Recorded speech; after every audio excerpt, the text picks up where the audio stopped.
Secret Government Labs by Ashley Z. AMZ. This story has followed me for a long time. I hope you enjoy what I have so far. Chapter 1. 7 years old. April tugs at her mother's hip. "Mama, I want some Cheerios." As June was taking the cereal from the shelf, she held back tears. She had bags under her eyes. Her hair was disheveled, sticking out and into itself. She tried her best to maintain her composure, but she found it especially difficult today. Images flashed in June's head of April and her husband enjoying breakfast. Sometimes the images moved. She was deep in thought for a moment, and then she realized that April had wandered off. "Oh no," June thought to herself, panicking. Where did she go? June made her way around the corner of the aisle too fast and bumped into somebody. He was slightly past young adult. His hair was black and just past his shoulders. "Oh my, I'm so sorry." She burst into tears. She just couldn't take another day without him, or so she thought. He put a hand on June's shoulder. A calmness was felt within her, just enough to keep her composure. "It's all right. You're going to be fine." He smiled like he knew her. "I saw your daughter. She is over by the produce section. Oh, and you dropped this." "Oh my God, my flip phone." She brings her eyes to the produce part of the store. "Thank you." June looked back, and he was gone. April had taken a banana. Her mama had told her that she cannot eat things that they don't buy, but she figured she could play with it. She saw a man standing there looking at her with warm eyes. They were hazel like hers, but his reminded her of a colorful sunset. His eyes are so bright. Flecks of even lighter gold were splashed around his irises. It was like gold lines were being pulled towards her black centers. She also saw some red boo-boos on his neck. April held the phone to her ear, concentrating hard. "Banana phone, it's for you." She held the banana up towards him. He matched her concentration. "It's not for me. It's for you, April." He gave the banana back to her. "It's your mama, and she says to stay here. She's going to come find you. She says to never run away, even when it's hard. She loves you and cares about you." April thought hard. She looked down, hoping to listen to the banana phone. She thought of a kid's cartoon she watched before going shopping, how her and Mama had Cheerios for breakfast, where Dad is. When she looked up, he was gone. She saw her Mama in the distance and forgot about the man for a few years. June did not. Chapter 2. 12 years old. April's journal. School was good today. Sam was funny in English class. Mr. Clark always makes the class laugh, but so does she. Here's a funny story from today. Sam was very close to being late to class, and the door was closed. She knocked, and Mr. Clark said, "Who's there?" "Theodore." "Theodore who?" "I do not have a Theodore in my class." She opened the door. "Theodore wasn't open, so I knocked." Haha, I thought that one was funny. Anyways, I was talking to Mom today during dinner, like we usually do. She asked me about my day. I told her the Sam Theodore story. She thought it was cute. You know what we also talked about, Journal? Well, we were having angel hair Alfredo with broccoli and chicken for dinner tonight. We talked about when I was much younger, during one of our grocery shopping trips. She asked me if I remember that day she found me in produce, clutching a banana to my ear, yelling, "Hello?" We laughed. "A young man actually helped me find you. He told me you were in the produce part of the store, so I looked in that direction. When I looked back to thank him, he was gone." "Now that you mention it, Mom, there was a guy that I gave the banana phone to. He disappeared from me, too. But not before telling me that you were on the banana phone and that you love me and to never run away, even when it's hard, maybe because I did run away that day. He even gave me back my flip phone. That's when I told you about Dad, a few days later." My mother looked towards a corner. She looked full of hope, but also sad we couldn't find Dad. "You gotta get with the times, Mom." I giggled and looked at her phone. "I know, everyone's got touch phones now," Mom said. "I wonder who that guy was. He seemed to disappear from us at just the right time." I remember that he had red scars on his neck. April put down her steno notebook. I haven't thought of that memory since I was 7 in first grade. She nestled in the bed, thinking. Now I'm 12 in 7th grade. That's how old Mom said I was then. Wow, time flies. You can only imagine. You'll see. She heard the thoughts in the air, words and images, a banana on a shelf and something else. But they came as fast as they went. I wonder who that guy was. April closed her eyes. I'm Alfredo, angel hair, she heard in the air. Soon she fell asleep to the humming of the house. Chapter 3. I don't want to talk about it. April's eyes stuck together. She managed to open them, but they felt very dry. Her head throbbed. The caffeine machine gurgled, telling her that the coffee was ready. She grabbed a half-frozen water from the freezer. She went over to the couch and table where her laptop was set up. April sat there for a couple minutes in an empty Google Doc. Why won't you tell me your story, Alfred, thinking to the air, looking for an escape from her current reality? Because you need to be honest with yourself. It hurts. I don't want to talk about it. Then you must live your life, cultivate experiences, come back. Believe that I'll keep my mind promise to you. We will meet. I'll try. As April was taking a sip of coffee, her touch phone dinged. The percentage of where she is uncertain bothers her. One missed call. It's her Uncle Marvin. I'll call him later tonight, she thought.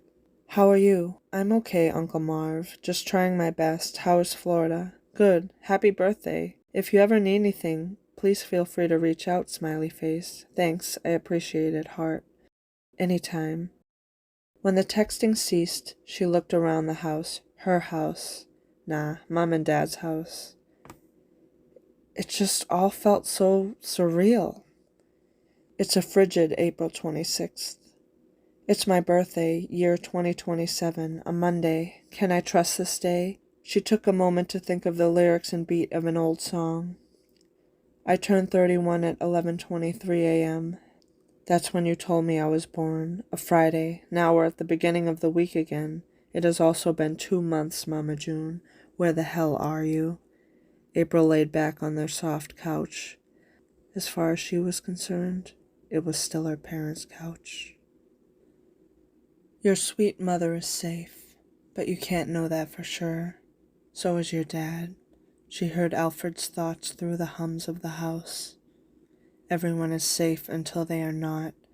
Then they are again and will be for a long time.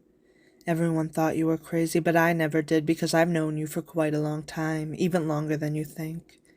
April heard. At times she felt like she only thought this way. The people in the public thought of more normal things. But she knew better. We were transforming into a new timeline. She saw flashbacks and let herself fall into the thoughts and memories passing by. It's time to live your normal life for a while. Go make something to eat. Live your life. Face your past. Face your memories.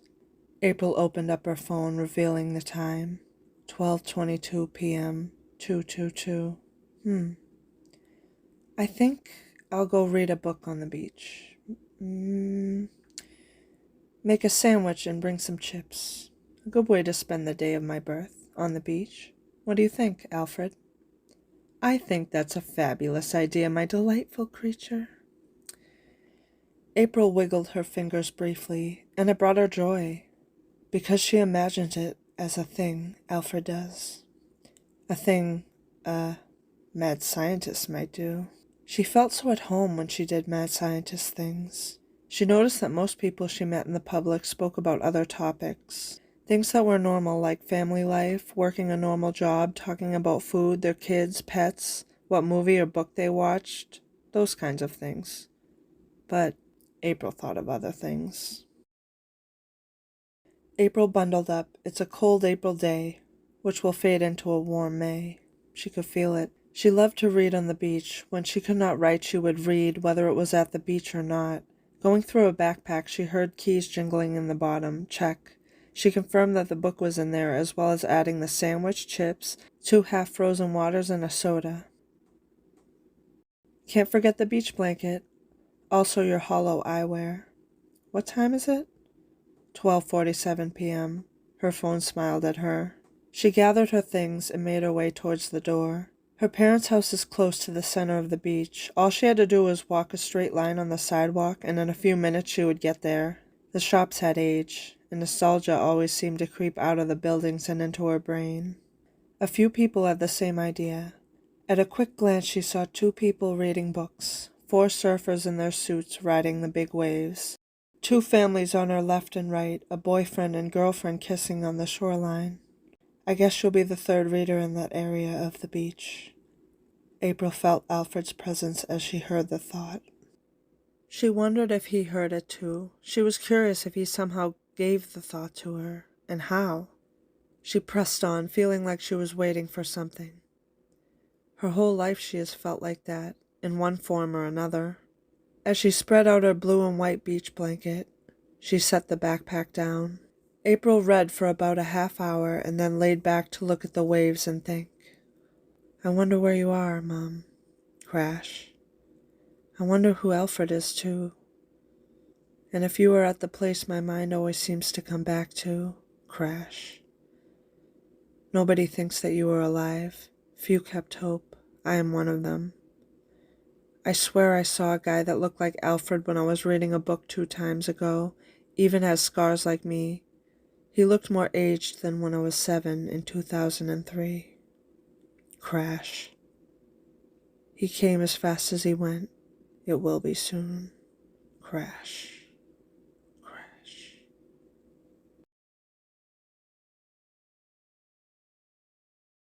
April eventually decided to pack all of her things up and go for a walk along the receding shoreline. She made her way to the right because it was going to be all right. She walked about a quarter of a mile as she passed seashells, sea glass, one green and one white, which she picked up, fist-sized rocks, a palm-sized seashell, which she also picked up. There was a hole in it for the perfect necklace. Seagulls walked along like they owned the place. One of them got mad at a smaller seagull and April guessed that the seagull was a male, chased the other one around, wildly flapping its wings in dominance after the smaller gull. April made her way towards this young adult, a similar age to her. There was this beautiful sandcastle being created along the shore. April stopped and appreciated the organized sand from afar. He turned up towards her and smiled. April noticed that he had blonde, collar-length hair and bright blue eyes. She couldn't help herself to notice that he had no scars on his neck.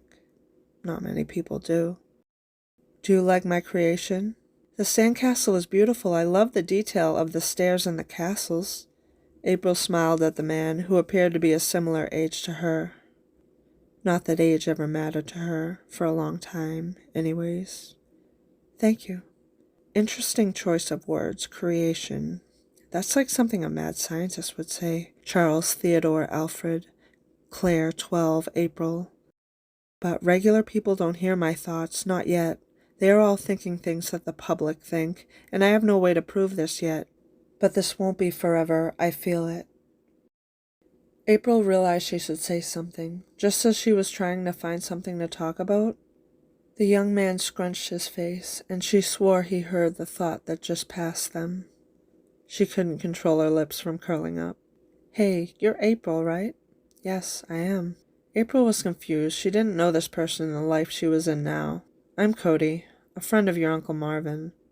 I used to work at a restaurant around here when he was around. He wiggled his fingers around the castle subtly, as if adding a magic touch. Oh, it's nice to meet you. There's something about this guy. He reminds me of Alfred, his personality, anyways. Alfred has black hair and light hazel eyes.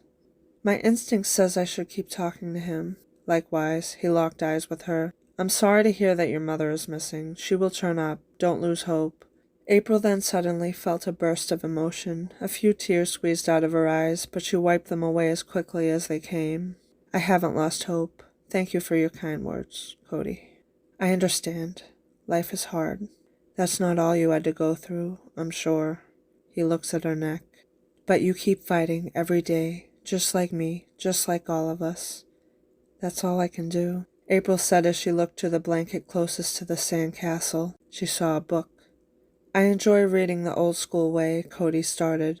You can read on the phone, or on hollow eyewear. You can go there with virtual reality. You can even have a cyborg read to you, but I feel like I am traveling in time when I read paperback or hardcover books. Cody scrunched his face again and focused for a few moments, then looked back at her. I know you don't know me, but anyone related to Marv is a friend of mine if they want to be. He's cool. He always got the chicken parm and we joked around. Sometimes he mixed it up, got steak. I'm yammering. He smiled at what April first thought was nervousness, but then she also realized it also reminded her of Alfred. She wondered how it connected. Cody looked nothing like Alfred, but the laugh sounds nervous. Also, there's something else about it. All I can think right now is a mad scientist's laugh. Wildly eccentric yet controlled due to the laws of science. A controlled crazy. I love it. She finished the narrative as a thought. Science and magic, one and the same. She smiled again at him, taking off her backpack and pulling out a book. Her face scrunched with what at first was seen as confusion, then later she realized it was more, the drive and desire to know, and she heard in the air, "Ah, that's grand." He returned her grin, almost waiting for her to say something next, like a story. When she realized this, she didn't feel as nervous to reply. April just responded when she felt it was right. "I have an extra ice water in here, half frozen. Would you like some?" "It would be an honor to share water with you." "Drink deep, water brother." April handed the water to Cody. They both shared a knowing look. Just remember that I, April, am giving you what you need to know. And April talks in third person. We all do right now at the time of writing this book within a book, to learn, grow, and evolve. However, it is also important to show how things were in any way you can. Cody and April became good friends, quickly. They chatted on the beach about books, and eventually April admitted that she was a writer. Cody said he was too. They walked to the coffee shop to talk about writing, happy to have a shared passion. When April and Cody compared stories, both of them realized their stories were about mad scientists. How odd, out of all the things to write about, we both chose mad scientists, April stated as she got lost in his writing. Just before she realized. Cody moved his eyes rapidly on the hollow eyewear to get where he wanted. Everyone seemed to have one of some kind. His looked more futuristic, just enough. Maybe it's your schizophrenia acting up. It is your birthday. The thought flooded the air. The people working at the coffee shop looked over briefly like they knew something. They looked away when she looked at them. She had been to this coffee shop all of the time, and had never seen these people. Nobody else was in the coffee shop besides the 3 people working on something. April was determined to find out what was going on. "I'd like you to put these back on. It's another part of my book that I'm working on, and I'd like your input." April put them on. Her eyes teared up.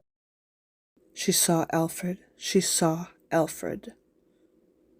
Neck scars and all, just like her. His black hair was collar length now, and he looked more like a middle-aged adult. She saw a little salt in his mostly dark pepper hair. There's something different about him, but that is Alfred, all right, she thought. People appeared in the hollow eye when you wanted them to, inside the glasses, or out of them as a hologram. We were using the augmented reality part of the glasses. It helps people immerse themselves in the conversation. April could tell by the format that it was a visual phone call. "Is that really you?" was all April could bring herself to say. "Well, kinda." He paused. "Nobody can hear me but you. You are safe. Those people are with the government and military. My name is Cody, but the guy sitting next to you at the coffee shop, that's Alfred. We switched bodies. Through this technology that has not been introduced to the public yet, you will see Alfred's body in person soon. There is more to say, but not here. Talk to Alfred's mind in my body." He disappeared from the hollow eyes. April took them off. She was crying but keeping her composure. "I knew it." She stared at Cody's body, who was Alfred's mind. It was like her body suddenly drew closer across the table, yearning for such a long time apart. So many lives, they heard the thought. "Yes, dear, I told you I'd come, just not in the way you thought. Happy 31st birthday. Would you like to take a walk on the beach? We have a lot to talk about. The people at the coffee shop continued to look away, but now they all had a smile on their face. Alfred, Cody, and April walked out of the shop, making their way towards the beach. This time they went left towards April's house. The people had thinned out. The more left they went, the less people there were. This was probably because they were walking away from the center of the beach for that town. You look like you want to say something. Alfred Cody scrunched his face. April now realized that it was not confusion, it was not pain, it was love, and something told her that Mom and Dad were safe. I love you, Alfred, she whispered, looking at Cody's body. I love you too, but this goes deeper than love. People love the unknown, what they do not know. You know, I have been watching you grow up your whole life. Yes, it's because we're soulmates. But I also fucked up. Substantial fuck up. Many times. I was always going to, but I didn't know that then. They looked into one another's eyes, and April experienced something she never had in this lifetime. She saw their past lives. Alfred Cody took her hand. They faced one another, but their bodies were facing the ocean, like they were viewing scenery. Experiment 12, Professor Lennox. Theodore, remember? Alfred Cody spoke quietly, squeezing April's hand. They both saw Alfred, who was Professor Lennox, in that most recent human past life. They saw Experiment 12, who had white pigment of the skin and a bald head.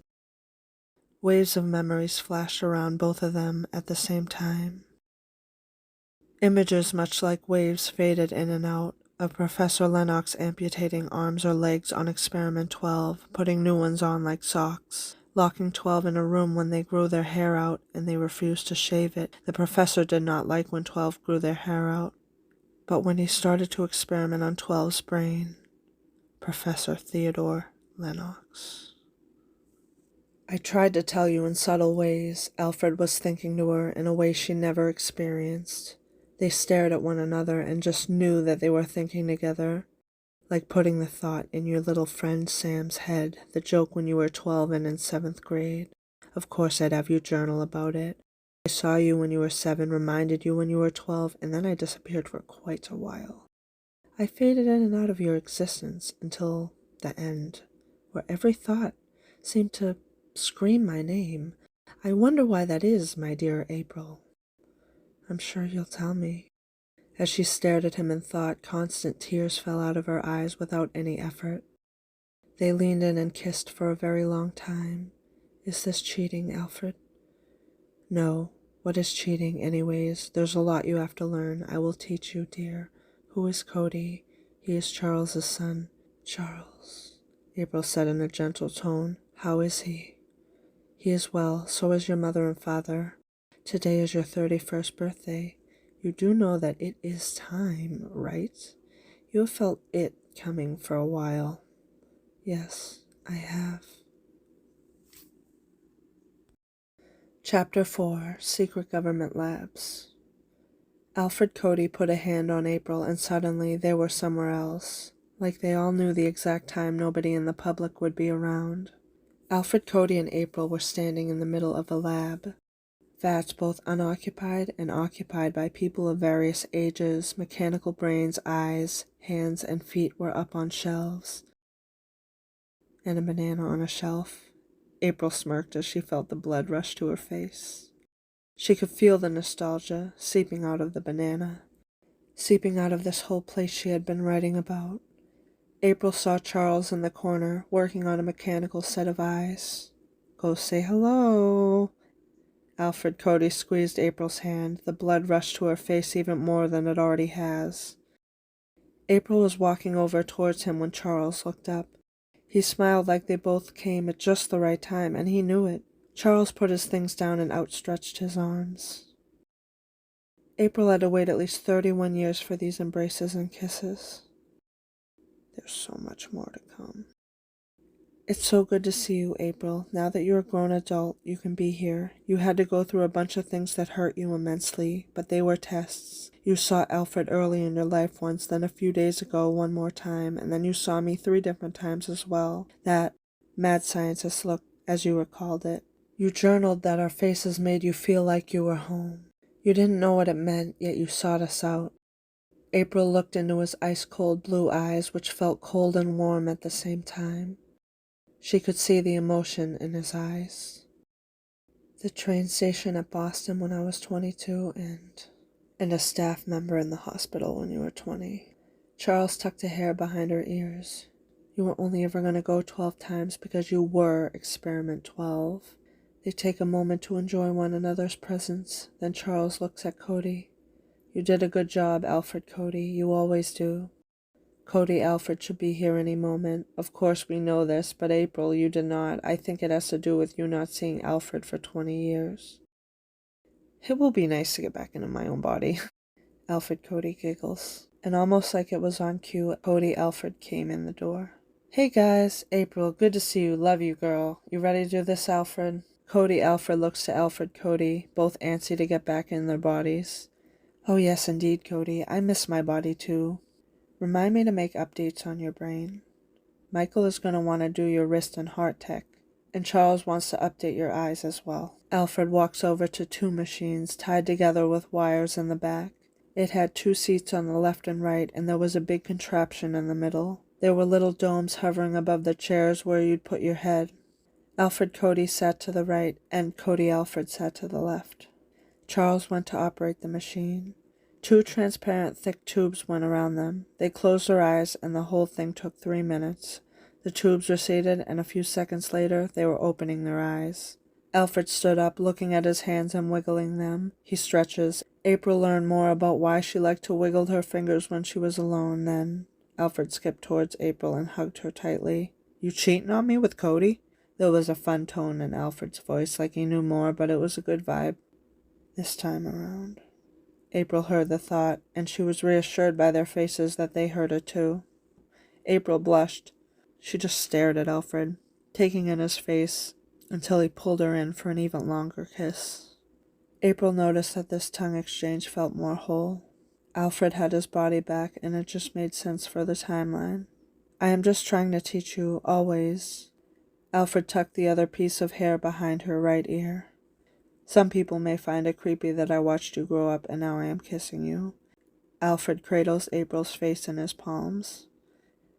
If they only knew, he whispered in her right ear in such a way that made her right hip tickle and twinge.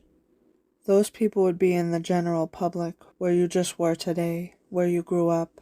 We are soulmates. The public doesn't fully comprehend soulmates. They just see young and old, mom and dad, brother and sister, aunt and uncle.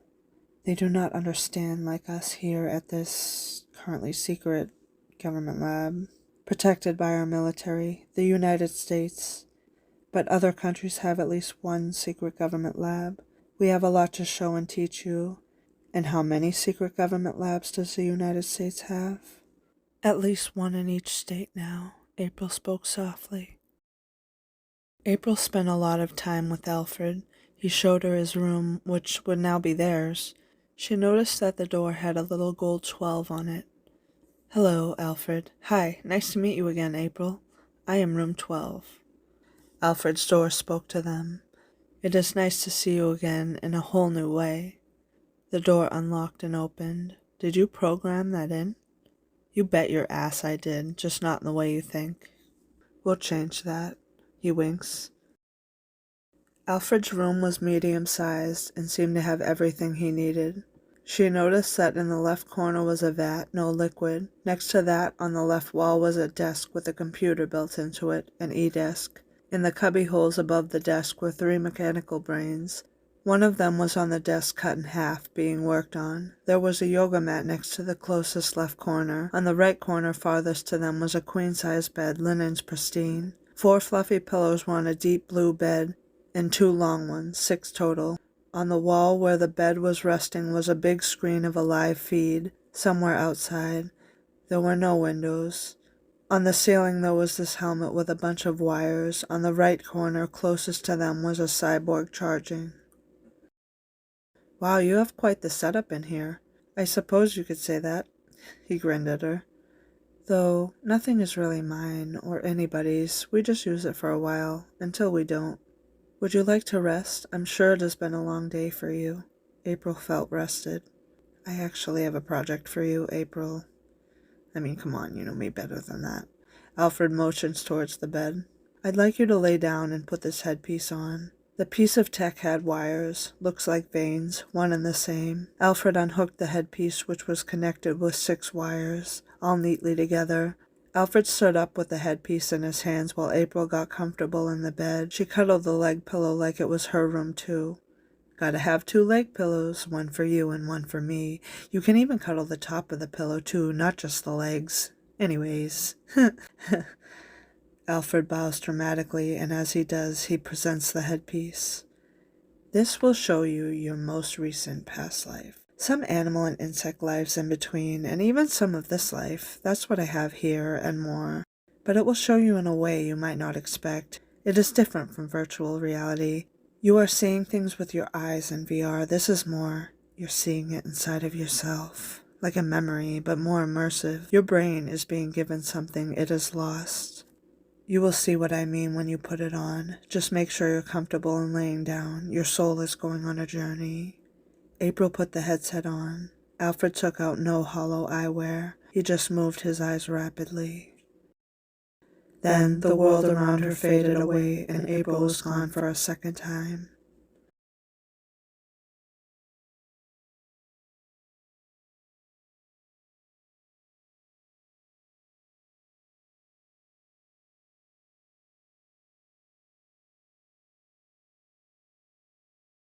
Chapter 5, 12.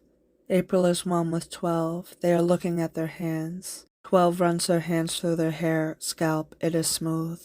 He just made me shave it. I had at least a half-inch of hair. I hate him. 12 thinks as they look at the door longingly. It won't open until Professor Lennox is ready for 12.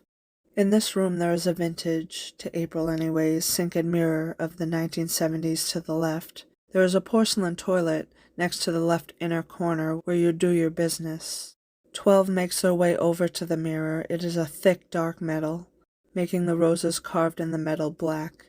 April wonders why 12 wouldn't embrace their shaved head when they look in the mirror. This room is half the size of the room with the gold 12 on it, but it is sent to her brain. She just knows now that they made the room twice as big. It's the same place. April sees her past life from their eyes, almost like she is living out their life. When she looks in the mirror through 12's eyes, she gets taken aback. They have red scars on their neck. Has red scars? No, had. What is time? A trach neck, like mine, like Alfred, like Professor Lennox, all tied together by a scar. Tracheotomy. 12 swallows. Their trach scar bobs up and down. They put their finger on the incision that allowed 12 to breathe before their lesson. Then they put their finger over the scar on the right that made them all cough up blood. It burned. Most of the scars are on the right, just like all of us, because it's gonna be all right. April looked down and saw that 12 was in light blue scrubs. They felt dirty. April smelled the body odor and at first thought it smelled bad, but 12 thought it smelled good, so it made April wonder further. Their left hand was brown, and their left foot was a darker shade of gray. The body odor started to smell good to her. She looked at 12's fingers and felt a tinge of nausea. Some fingers were white, and others were a darker tone of white, black, beige, with stitch scars where the finger begins. They have a stitch mark on their left wrist. One of them still had fresh stitches. 12's hands had different people's fingers sewed on them. 2 fingers were brown. It looked to April that in this memory 12 had 2 regular white fingers left that they grew up with, their left pinky and their right pointer. They still had their right palm, different fingers. Their right pointer finger felt like ours. The toes were all various colors as well. When I washed my hands, I felt the different motions of the fingers, how they felt like somebody else's. I wiggled my toes, or well, other people's toes. It was hardest to move the newest right thumb that had been sewn on. I looked in my pants to see what I have down there so I can stop saying they, and I realize I have both, and they work. They it is. I explore, because in this memory 12 is hearing voices. That is a lot of 12's memories. My memories. April's memories. Just like she had heard her voices, so had they. 12 is showing April, and it's so seamless, April just feels like it's her exploring and living in 12's life, doing what she wants. When it's time for the next scene, it just happens. These secret government labs weren't always good places. Time is. I put my foreign fingers in the sink, running water through my hair, scalp. I angrily think about why I can't just be a regular person in the public. The only other thing in this room is the twin bed on the inner right corner, and I go to it. I feel tired. If Professor Lennox does not come, at least I will get some rest, 12 thinks as they nestle in the bed. Then the door swings open. I look up at Professor Lennox. Ah, why hello, 12. I hope you have gotten some rest. We have a big day today. Suddenly, I felt sick to my stomach. I hate when he says that. It's probably going to be another surgery he says that I need. Why did you have to take my right thumb and give me a darker white one? 12 asked. It was for a scientific experiment. That's what he always says. Okay, Professor Lennox. Oh, good. I'm glad you're not mad. I know you're just a clone and I own you, but I like to hear your opinions. No, you don't. You do, but it's always for scientific purposes. You don't care about me as a person. I'm not even a person to you. I'm just a clone. Had I said Theodore, you would have slashed my tongue again. If I had said I miss my old thumb, you would take it away completely for a while. Give me a new one as a present. See if it rots or takes. Everything's an experiment with you. That's how you are. That's what you are. A monster. Professor Lennox? Yes, 12? What are we going to be doing today? It's a surprise. I'll tell you when you're strapped in. 12 thought. 12 could not move. They were on some metal slab with a thin cushion. Their arms, legs, and torso were in tight. 12 was shaking and tears were squeezing out. If he were taken off a finger, I wouldn't be so restrained. I wonder. There, are you comfortable? I'm scared, 12 thought.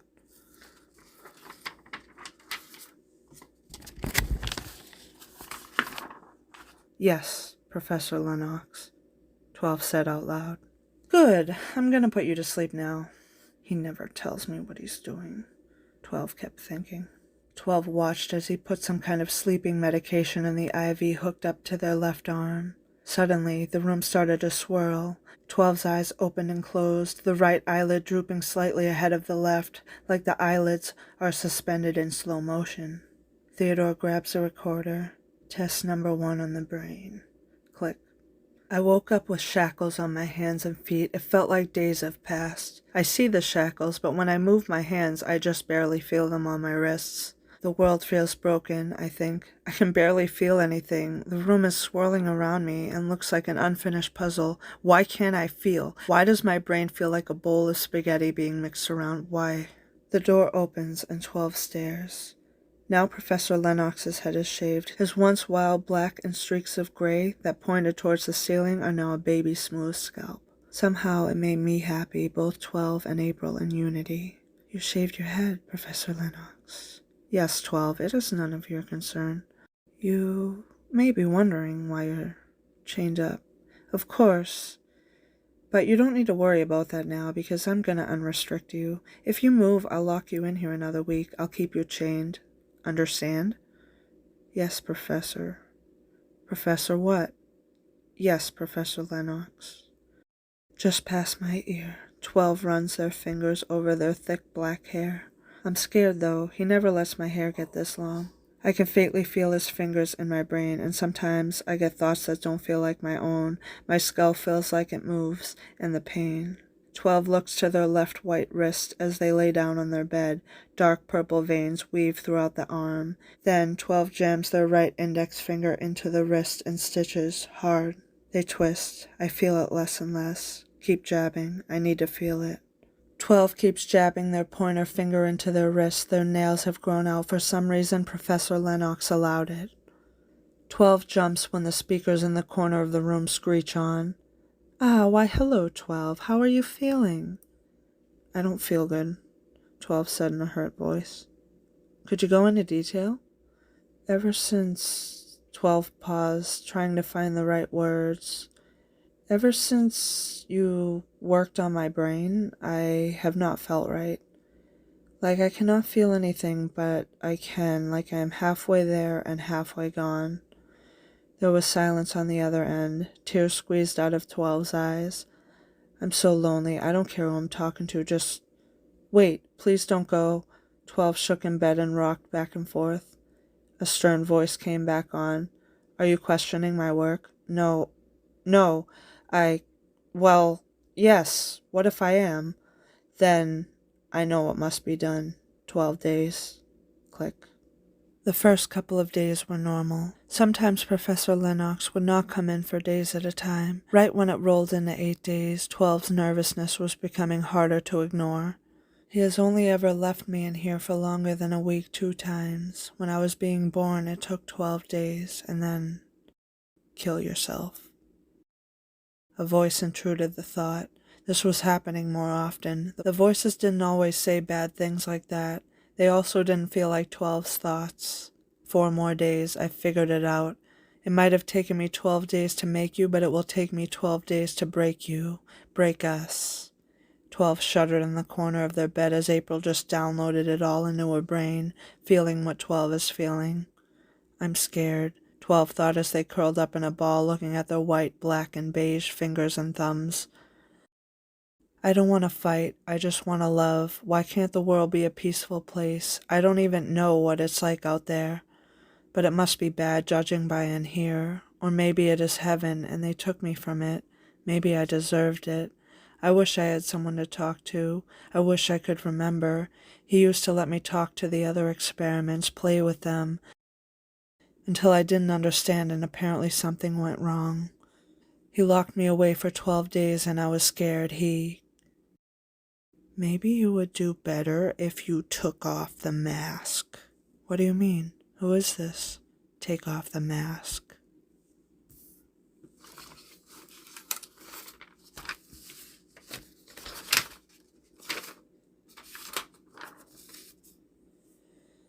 Take off the mask. Take off the mask. 12 gets up and looks in the mirror. Their hair is covering their ears and they are past stubble.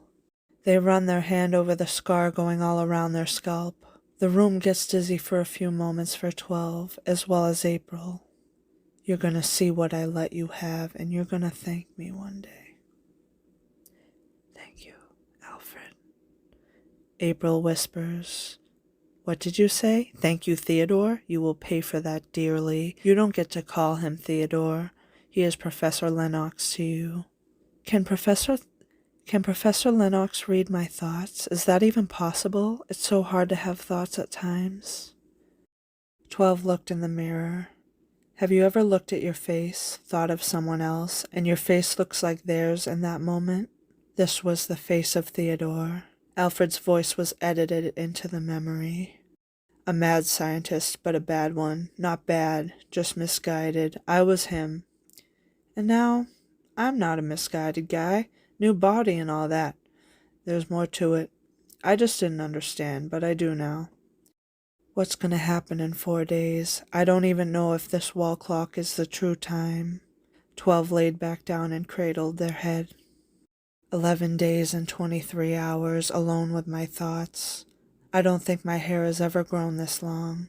12 musters up a natural smile as they appreciate the coarseness of their hair and their fingers running across it. The longest it has ever been, and it is beautiful to 12. Don't be so vain, it's not all about looks, you know. At least you have a life, you get to leave and go in any room you want, you probably even go outside, 12 thought as they scrunched their face in anger and confusion. 12 had started taking the other voice in their head as Professor Lennox. I wouldn't be surprised if you're reading my thoughts now. You put something in my brain and I have never been the same. Tick, tick, tick, tick, tick, tick. I just want to feel pain now because it's all I can seem to feel. Happiness is like a dull, faraway feeling I keep reaching for. Hint, I will never reach it. Why can't I be happy? Why can't we all be equal and live in peace together? In peace and unity. 11:22 p.m. Time ticks on. Appreciate every moment you have. Everything happens for a reason. Learn, grow, and evolve. 2 p.m. What's going to happen at 12? It will be 12 days. You have only left me alone this long 2 other times. Something always happens at 12 a.m. Or is it 12 p.m.? 12 paces around the small room. They were receiving their meals through the slot in the door, but 12 had learned long ago that the slot will not open if the outside is open. 12 wasn't sure if the meal slot rustled or if they had imagined it. Why am I thinking of that? I'm scared of 12 o'clock. I'm 12. Am I scared of myself? What if I go crazy? What if Professor Lennox does something really bad to me this time? What if I do? What if I figured it out and I don't need you anymore? 11:59 p.m. What if I send you to this heaven you keep raving about? What if I know you'll be okay? 12 a.m. But it doesn't matter. You don't need to know. You just have to go. Professor Lennox's voice came on the speakers when the clock struck 12. Hello, 12 jumped up. I promise I'll be good. I didn't mean to offend you, Professor Lennox. I'm sorry. Just please don't leave me alone. You have 12 minutes to talk to me and ask me questions. Professor Lennox never lets me ask him questions. No, I do not. But today is a special day. Do you know what day it is? No. 12 whispered, half answering his question and half saying it in disbelief. Why, it is Christmas. Merry Christmas, 12. 12:03 at night, well, I'll be. Remember when I let Experiment 6 whisper to you in the hallway about holidays? Yes, I had controlled that interaction. I control every interaction of yours. I don't like questions because it destroys the magic, the science. But now, I don't care. I've got what I want. Oh, and when someone says Merry Christmas, it is polite to say it back. But I'll let that go, since you didn't know. Merry Christmas, Professor Lennox. May I ask? Yes, you may. 12:04 a.m. What is Christmas and what is a holiday? People in this timeline, they work. Holidays nowadays are a time for people to unwind and spend time with family and friends, other humans, if you will, together. Yes, but it goes deeper than that. The world is not what you think out there. There's hunger, wars, and people are divided. There are sections of the world that have peace, but not everybody is in unity. But things are changing, and we are finished here for now. Is war like what I did to Experiment 6?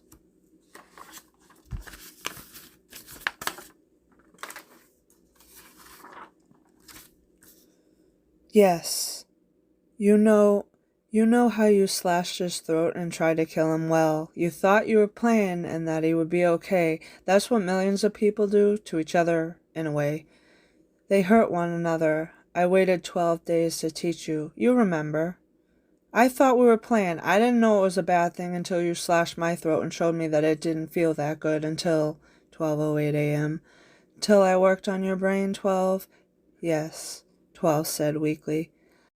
I gave you a lobotomy. Your emotions were becoming a nuisance to me. I also put a new piece of technology that reads thoughts, but it's not quite there yet. There's something I figured out. You have met Charles, right? Yes, he is a kind person. 12:11 a.m. We have 1 minute left. Charles is going to help us both out. Charles is a fine young man. He will be fine, but we're tainted. He can't know our secrets yet, but all you need to know is that he is going to help us. 12:12 a.m. The door opens to a bald Professor Lennox. You shaved your head again, baby smooth. It looks good on you. 12 blushes. Thank you. Professor Lennox draws closer, and 12 automatically leaned away from him in fear. Professor Lennox runs his hands through 12's hair. It's beautiful, but like I said, we cannot be vain. Not in this timeline. Not until we figure it out. Professor Lennox whispered this time, but for once in a gentle tone. He took an electric buzzer out of his pocket and sat down next to 12. They missed being next to somebody and leaned closer. Professor Lennox then hugged 12. Time melted away. In that moment, 12 felt whole. Whole and at peace in a world that still needs to learn. It just can't be. They embraced each other for a mini eternity. Then Professor Lennox kissed the scar traveling all along 12's scalp. 12 took a moment. 12 was scared, but they knew they had to take the chance. 12 kissed Professor Lennox on the lips. Professor Lennox's face got very red, and he placed a buzzer in 12's hands. "We don't need hair for where we're going." Professor Lennox curled 12's discolored hands over the buzzer and kissed them. "You're beautiful. I made you beautiful every day. Your soul has learned like mine, and we're about to go on a journey together. I know where we go now. We will come back, and Charles and the team will help control where we go. What is going on? Shh! Enough talking. More shaving." 12:18 a.m. 12 shaves right down the middle of their head. They gave themselves an old man haircut. They run their fingers over the bald spot and smile. "You missed your bald head, didn't you?" "Yes." 12 was happy. Professor Lennox was feeling good. "Here, let me help you with the rest." 12:22 a.m. Professor Lennox and 12 were now in front of the mirror, feeling each other's heads and bodies. Baby smooth, baby smooth. They kissed for quite a while. 12 felt Theodore's body. 12 is in awe.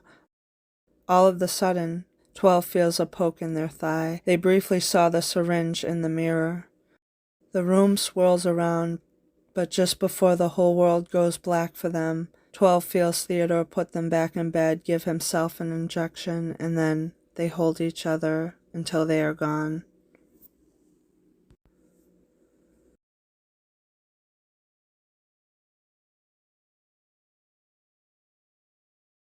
Chapter 6. In a Dimension Far Away. April is so tired, she only wakes up for a few minutes. Alfred is holding her, stroking her hair, smelling her scent and whispering in her ear. She feels safe and drifts off again. April awakes to breakfast that smells divine. She looks at this machine. Colors seem to come out of the air, forming 4 pieces of bacon. They were sizzling. "We needed rest. Your first day, you learned about some of your past human lives." The machine dinged, and Alfred took out 2 pieces of bacon. He puts a plate in front of April. Scrambled eggs, bacon, home fries, bacon, ketchup on the side, and barbecue sauce, because Alfred knows. "Wow, this looks delicious. Didn't have to kill anything either. With this sexy machine we have created, it takes molecules out of the air, making different dishes we have programmed in. I call it food machine. There's an object machine, too, which creates non-edible things. Think of a 3D printer, but you can create anything you want out of what is in the air. I think you can see why we didn't want to combine those 2 machines. Not yet, anyways." "Oh my God, Alfred, this is delicious. Best piece of bacon I've ever had. It tastes so fresh and pure." "It's our God, and he's in our basement. Multiple gods. Though there is a big one. I knew what you meant. It sounded cool because God is. And I'm trying to change up your catchphrases, programmed from long ago, to get you to think different."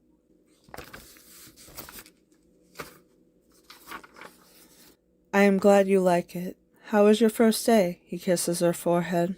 "It was life-changing. Something I needed very badly. You're so sweet. Not like before." She spoke softly. "Why don't we have a food machine in the public now?" Alfred swallowed a piece of egg. April looked at his trach scar as he did. It bobbed up and down when he swallowed, just like her, just like 12, Theodore. Most of the scars are on the right, like me. Because, darling, it is a multitude of things for this timeline.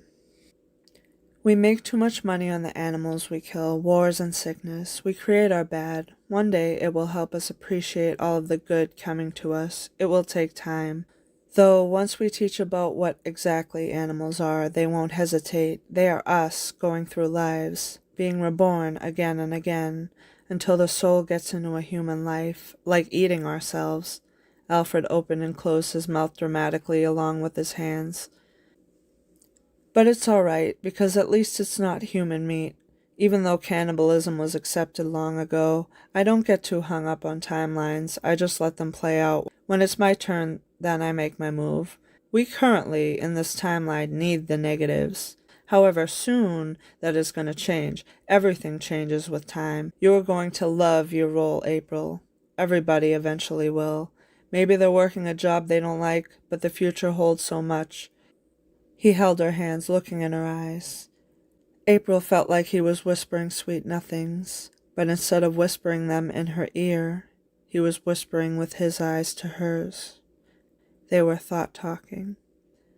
That answer satisfied April. She did not need to reply. Alfred knew just by her facial response and vibe that he explained things well. He knew he would before the interaction even played out. As they were taking their last couple of bites, Alfred raised his right hand, wiggling his fingers in an intricate motion. Holograms appeared in the room. Alfred held April's trembling hand.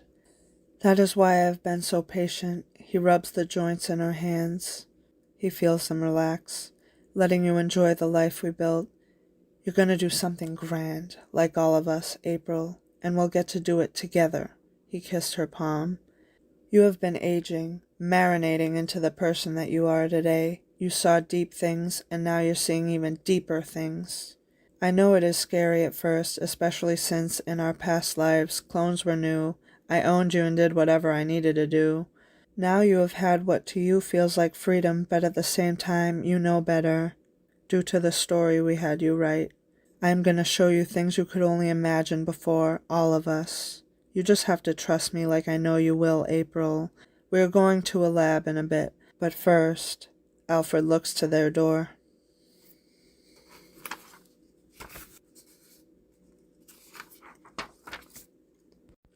Charles. April takes several moments to appreciate his gray hair, the lines on his face from experience, and the indentation on the center of his chin. I wanted to tell you what I did in person, just not in the way you expected at first. I saw you in that courtroom. Your case was just after mine for a reason. Court is law, and we are with the government and military. We are a secret government lab. We are controlled mad scientists going with the flow, and so are you. We are protected here underground, and there are mad scientists here roaming all around this huge maze of a lab. Mad for the things they have done, but they have also learned their lessons. A good mad. He takes a moment to look at Alfred. They both look at April simultaneously.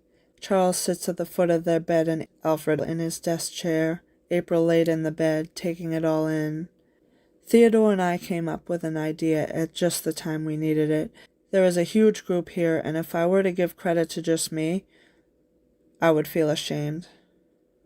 But to name everybody that helped, we would be here all day. I was in charge of this because Theodore trusted me. He saw my younger blue eyes and saw hope that I wouldn't give up, and you both would come back as fast as you could. When people accepted clones more, treat them like people. People in the public don't realize that right now they're living among clones. Alfred chimed in, sitting himself next to April, excitedly grabbing her hand. He clutched a leg pillow in anticipation, leaning in for story time. Charles is so good at stories, Alfred adds in a crazy yet controlled tone. When did we die? April asks, leaning in and getting into the story time vibe. Christmas, 1976. A Saturday at 12:42 a.m. Yeah, we were really into time back then, even now. Alfred may joke that he doesn't get too hung up on it, but he still gets involved. 42 is the number that is associated with the thought of the answer to life. So that is the time Theodore and I spoke about. 42 minutes into Christmas, you both died. It will make sense later. I took your bodies and I cloned them, but I made alterations to two. It took 20 years of learning and waiting. We all were told we had to wait a few years before the year 2000. This time I made two of you. Two each, split the souls. They were begging to be split. Yes, you heard right. Theodore and 12 are here. They needed to die so their souls could split in this certain way. They have been back, and so is your mom and dad. They were missing to the people in the public. You will meet a lot of people soon. Your dad was in the Navy. Not just the Navy, the secret Navy too. Charles takes a big breath. As he sits next to April and Alfred on the bed, he places his arm around April. He was in World War II. then became a mad scientist at the secret Navy. This is a secret government lab. World War III already happened, ended in 2025. That is why you're here 2 years later. Timelines can seem odd, but match up in other ways. Your father knew his mission. Now you have to know yours. The evolving missions, adventures of life, which are going to change drastically. Once a body gets too old, we either make a younger clone or a cyborg now, based on what the person and people around them are supposed to learn, or we let them travel through animal lives, insects, humans, etc. That is more painful. Dying sucks, especially when you don't know where you're going. Again, more on this later. Theodore and 12 may be from the past, but a mission here was for both of you to learn from each other. It will be very good for you and 12 to meet one another, and of course Theodore, everyone, in time. Alfred said Cody was my son, but he is also a clone I made of one of my past lives. April is sitting up now, and Charles leans in closer. I also switched you at the hospital with another baby that grew up here. You needed a normal life this time. April 26, 1996. 2 babies. Charles whispered. What is their name? Am I a clone? Ashley. Yes, but not in your traditional way. You're a clone like Alfred, Theodore, and 12, but there are so many people, April. You already know them, and they will fade in and out of your life, each interaction more neatly fading into the next one than the last. Maybe you're meeting them again for the first time in this life, but you have seen their souls before. Technology helps us see it. Before it was magic and what looks like fiction to the public. Currently, now it is science, technology, and hard facts, ideas that turn into reality, science fiction that turns into science fact, and we need to show you. Charles looks to Alfred. You know exactly what she needs to see. Charles kisses April on the cheek, and he disappears, smiling when he leans back. You heard the boss. Alfred giggles. He just disappeared out of thin air. That's what we did, Alfred said, in an excited tone. He wanted to show you what it looks like when we allow somebody to see. Oh, and when we disappeared at the beach, nobody at the public may have been looking, but say they were, we would know about it. Instead of just disappearing, we would program in the people walking out of said person's line of sight. Wow, was all April could bring herself to say as Alfred came to the bed. They laid together for a bit, resting and feeling one another's body warmth. They made their way to the brain lab. Alfred showed April where it was from their room instead of teleporting. Once I do this brain surgery on you, you'll feel better. You're gonna go through many transformations. You won't stop me because you know better. I showed you. You don't want to stop now. I see it in your eyes. I'm so scared, April whispered as Alfred sat her in an extremely comfortable surgeon's seat. Do you recognize this chair? April really looked at the chair. As she felt it, a dull image appeared in her brain of being tied in this very chair. The hairs on the back of her neck rose and she felt sick. Charles reworked this chair for me as a gift to Theodore and I, our whole team really. You too, you'll see. He had other specialists check it and make sure it was secure. I know that you feel sick when in this chair, but it's important. It is also important to note that due to where we really are with invention, it leads you to trust me more. For example, I touched you and you were at our lab. Had we traveled there with just a few of us, say by car, you would be anxious most of the time. Instead, we were at the lab in a few seconds.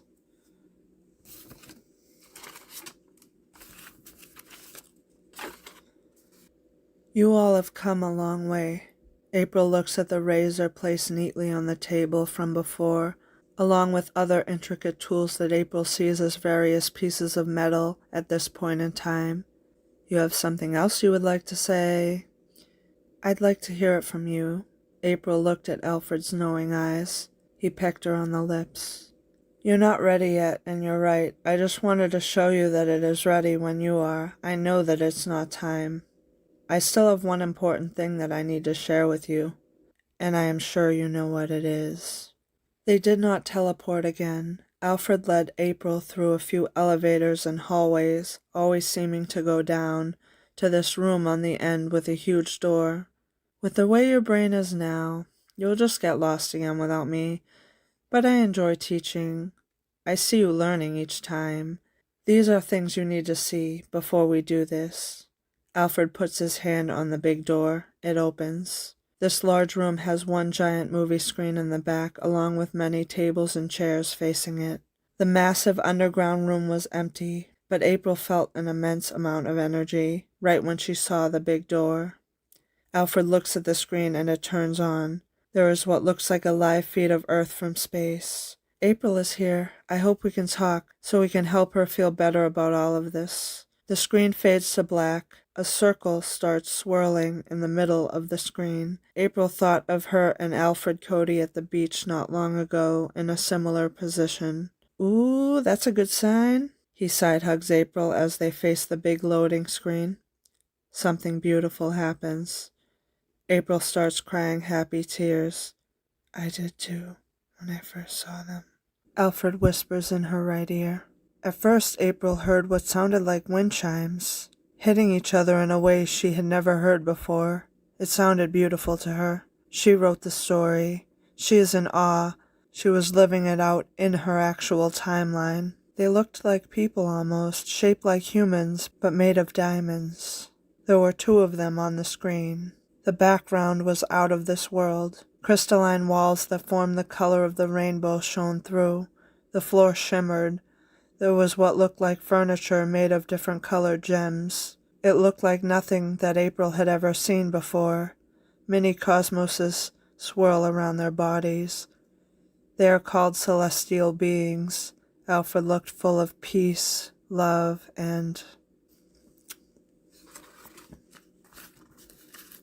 unity. Of course, if only April had seen it before, but she couldn't have then. Hello, you two. The chimes got translated to English. Hello. Hello. April spoke quietly, Alfred nudging her to walk closer to the screen. Are you aliens? Why, yes. Yes, we are. April's lips curl up, eyebrows scrunched together with emotion. Alfred waves dramatically like seeing old friends you haven't seen in a while.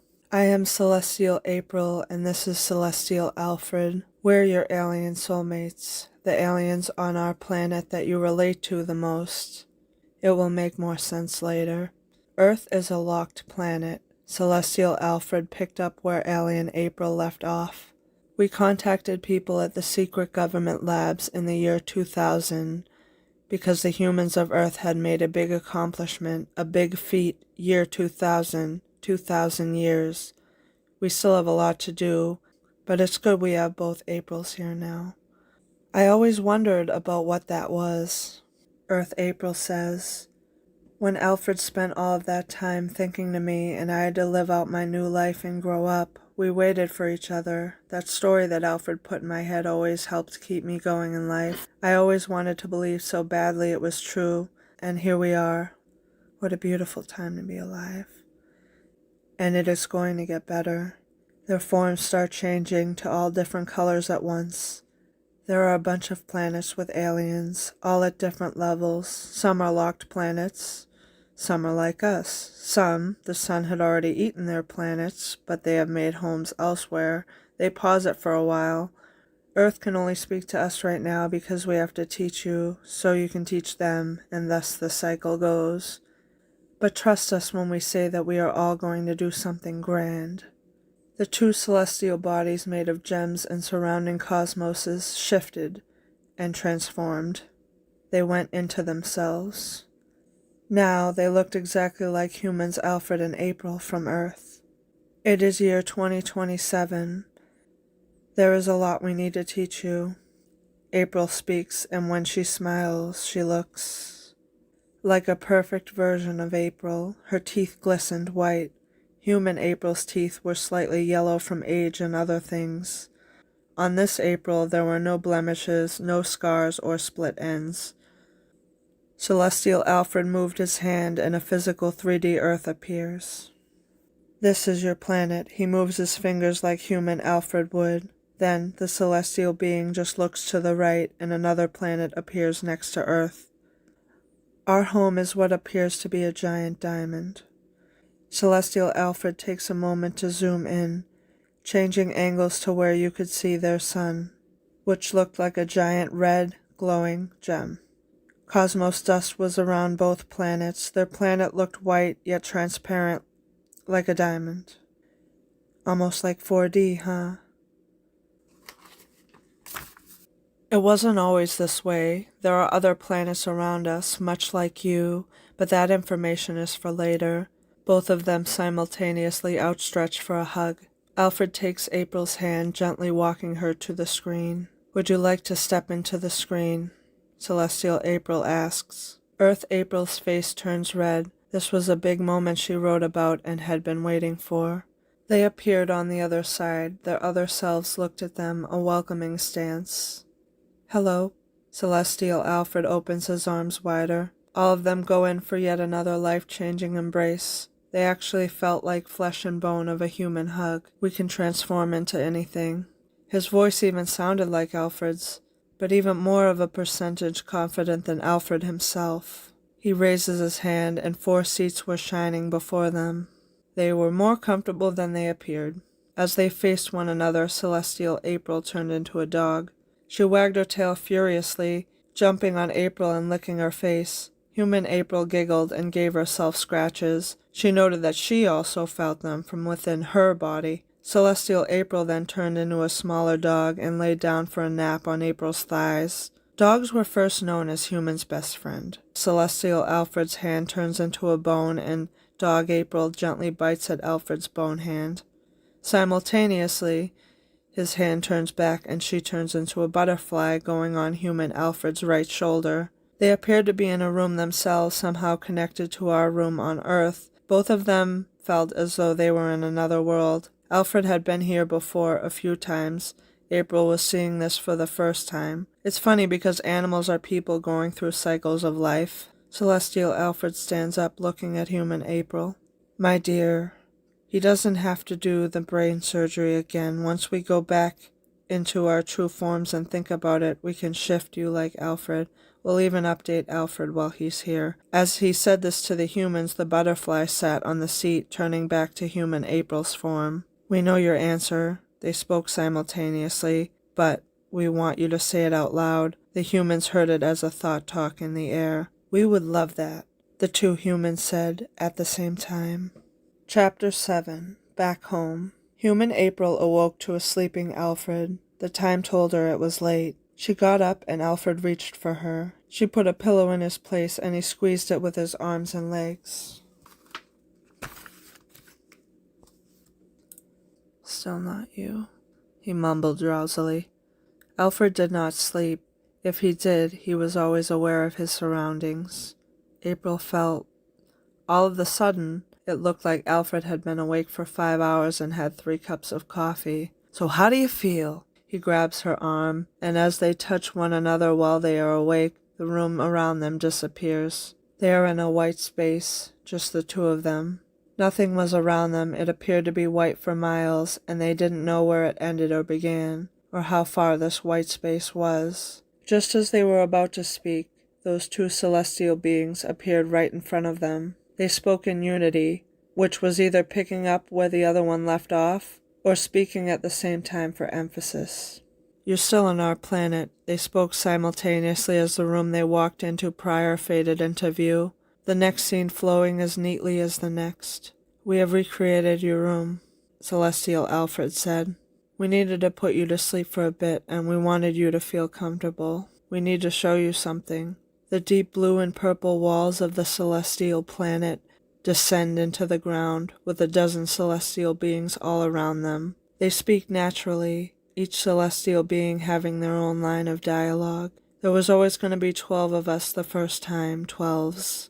Hearts swirled around the many cosmoses that were attracted to their bodies. We must teach you so you can teach them. The many cosmoses gain visuals of brains, and then they leave the diamond aliens, flowing all around the two humans. Alfred holds April's hands in anticipation, looking deeply in her eyes, fingers weaved through hers. April, isn't this grand?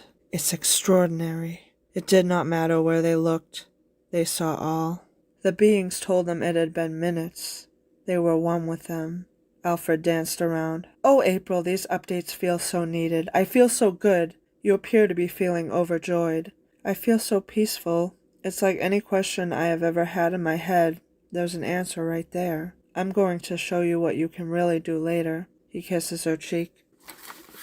The 12 Celestials were still around them. Some had turned into the humans they related to, their soulmates, showing either full hearts or broken hearts.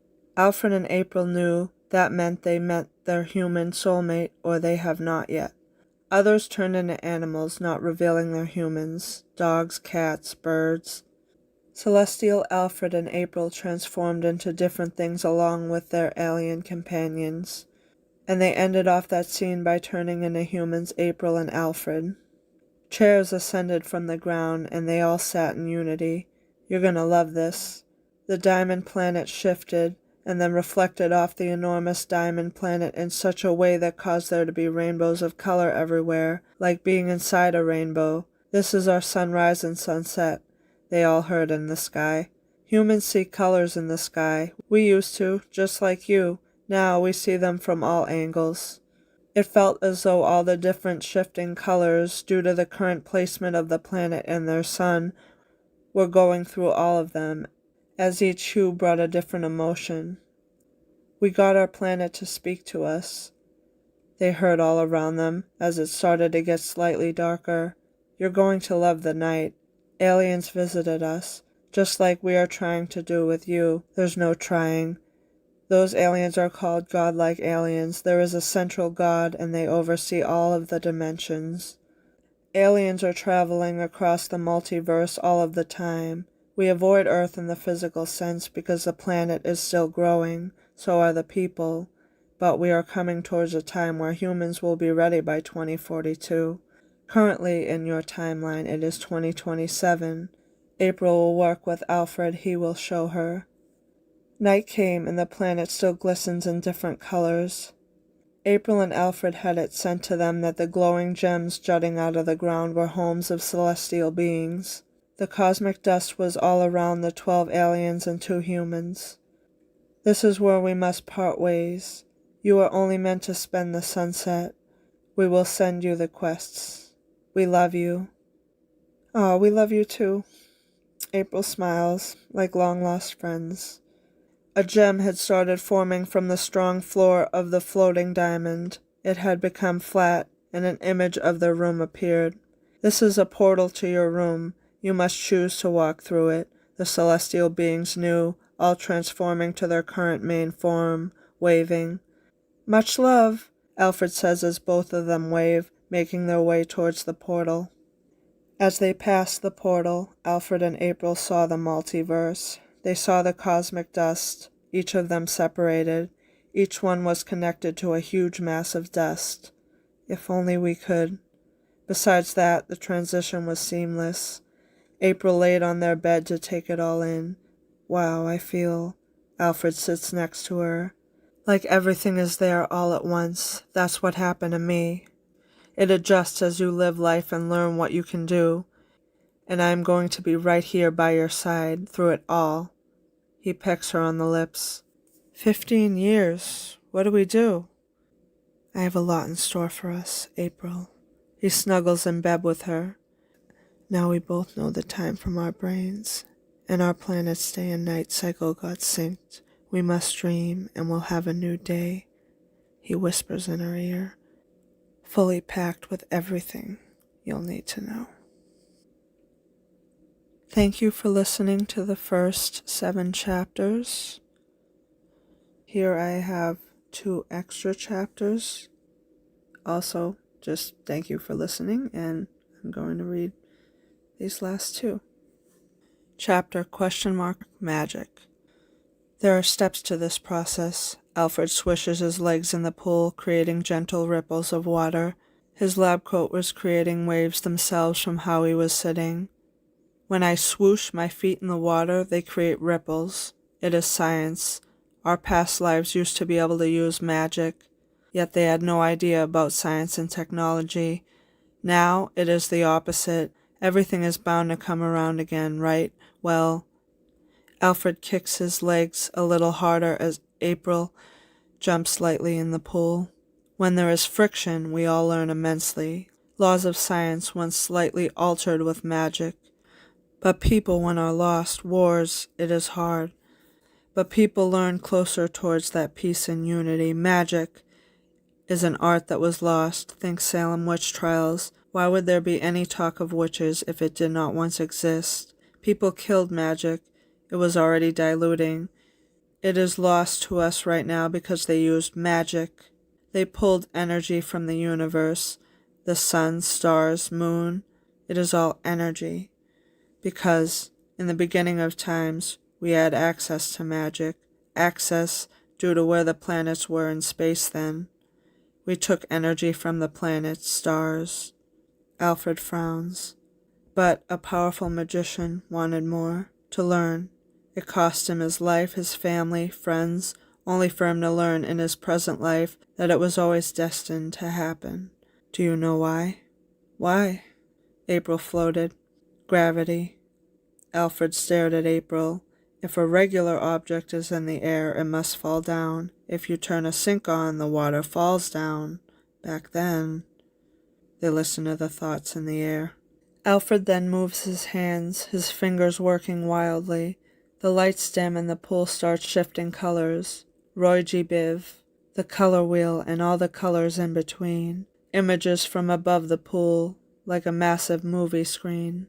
Change your scenery, change your perspective, Alfred said quietly as vapor masses together from the pool. The pool looked hot yet cool to the touch. The feeling was alien to her. A powerful magician, much like Alfred's face, but even more sinister than Theodore. He wanted to further magic, whatever it cost him. This was when the secret government lab were groups of witches and wizards, when magic was strong in that era. Why did you want more? April splashed the pretty colors, feeling nostalgic, and watching the water change different colors when separated from the main body of water. We weren't going anywhere. We would not be here by now, doing this. I learned that magic was controlled and that I had to find a way out. So I used magic on my wife. I put a spell on you. I put a spell on you. Your body contorted and turned into a piece of technology, our first piece of tech. I was a touch phone, April whispered, but not your regular touch phone, April. At first I saw it as an alien. I wondered where you went. When I picked it up, the ground shook and the pool turned red. It rained blood. Everyone was in panic for 12 days, and nobody could control their magic. Magicians fought wars, and magic became a depleted source like oil. The planets were getting too close to the sun for that era of magic. Then, some could do it, and some could not. All that time, I talked to the phone. It answered me questions. When I asked where you were, I kept trying to tell you I was in the phone. My only solution was to destroy the touch phone once I got my answers, but it sucked me in, and I had used the last of the magic. Charles again, in his life at the time, found the phone and once again saved my ass. He had recreated the phone. Everyone has their part. Where is the phone now? April is walking in the blood pool, watching the movie of their human life before 12 and Theodore came along, in a very secret place that I will ultimately show you. So, why am I telling you this? Because, silly me, I was scared then of having no control with the magic. Now we've got numbers and laws of science to abide by, and I realize. Alfred splashes April, who is now standing with him on the shallow end. I realize. We are still controlled by it. The magic, now the science, but that doesn't scare me now, like it did those past 2 human lives. You have also come a long way, April, and we're always tied together. In so many lives we come by one another. At some point. Always seemingly at some point. Oh, I want you to say it. I have been having a lot of the dialogue. You'll see. I program you to say stuff. Alfred runs after April in the pool, latching onto her. They felt weightless, but they were still here. Nice last page. But I enjoyed doing this. We are both clones. It's a bloody past. It's going to get better. But we need to meet some celebrities. I always wanted to learn about this together with you, Alfred. I know you're psyched. He had sent the thought. April smiles. Chapter ? Celebrities. Alfred introduced April to different celebrities, book artists, athletes, YouTubers, actors, and so on. They all had different lines, with each one bringing more dialogue, more lessons. These were people who she had always wanted to meet in her current life. At first, her jaw dropped. She stammered, but Alfred and Charles reassured her. She was always a shy person, and they were helping her with that. She was honored to meet them, and she was happy that they were honored to meet her as well. It was like a future she always dreamed of, coming true. The celebrities weren't focused on her status. In fact, these high-tier celebrities knew of the secret government labs. That is where you're not completely correct, April.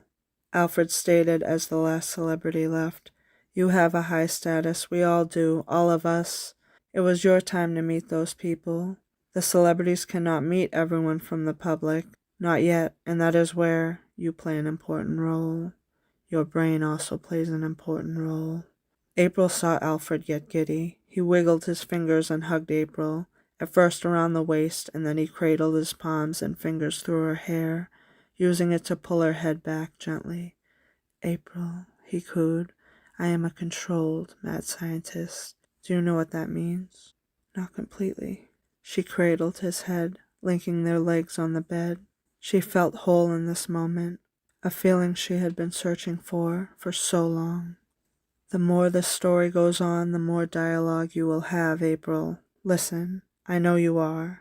I am a gentle being now, and I will give you time to learn, but that doesn't change the fact that I have an eccentric, let's say, personality. And also the fact that I am very smart. You will be too. I am going to teach the shit out of you in ways you might not completely expect. So that was the end of what I have so far. Read the description for any updates. Thank you so much for listening. I very much appreciate it. Yeah, I'll see you in the next video. Thank you again.